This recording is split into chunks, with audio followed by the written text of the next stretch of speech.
listening very carefully, and it's a very sensitive thing.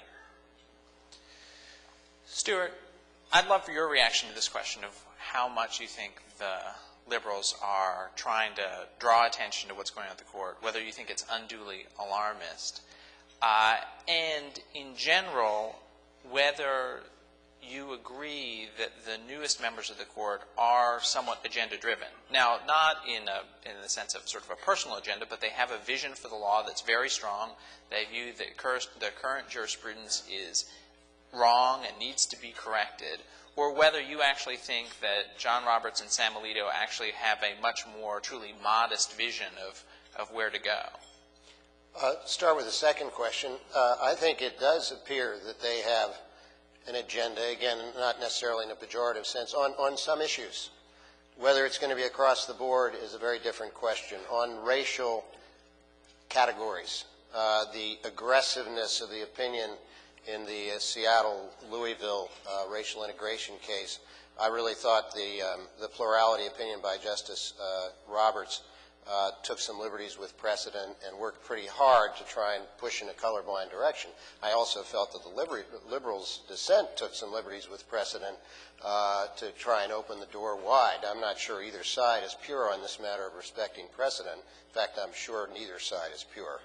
And also on campaign finance. That was a pretty aggressive cutback on campaign finance. But on abortion, I'd be surprised to see any move by the new justices to overrule Roe versus Wade in any broad and significant way to narrow abortion rights. I may be wrong, but I'd be surprised.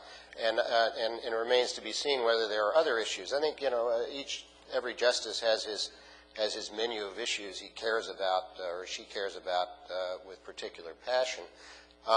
As to whether the liberals are unduly alarmist, I think yes and no. I think they were struck and some were surprised by how solid the four-justice liberal conservative bloc seemed to be.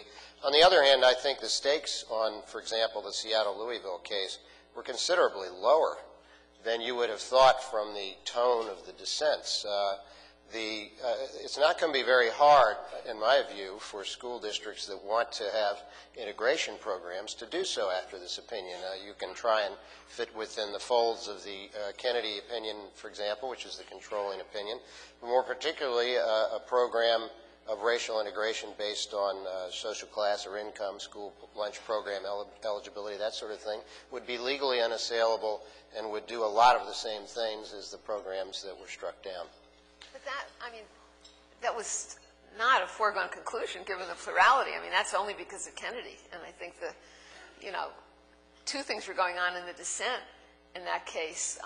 I think Breyer was extremely provoked that he couldn't get Kennedy to recede from his position on the sort of pragmatic impact of the alternatives that Kennedy outlined. That was one thing. But the thrust of the dissent is aimed at what the Chief Justice crafted to be, and certainly hoped would be, a majority opinion that I think is about as broad as one could get, and just ruling out any consideration of race. I just want to pick up on what Linda said, because I was very struck when Breyer was announcing his dissent that he publicly ridiculed Justice Kennedy's position. He said, well, let's look at some of the alternatives people say. You could build new schools. Well, there hasn't been a new school built in Seattle in 20 years. That's ridiculous. It was quite aggressive.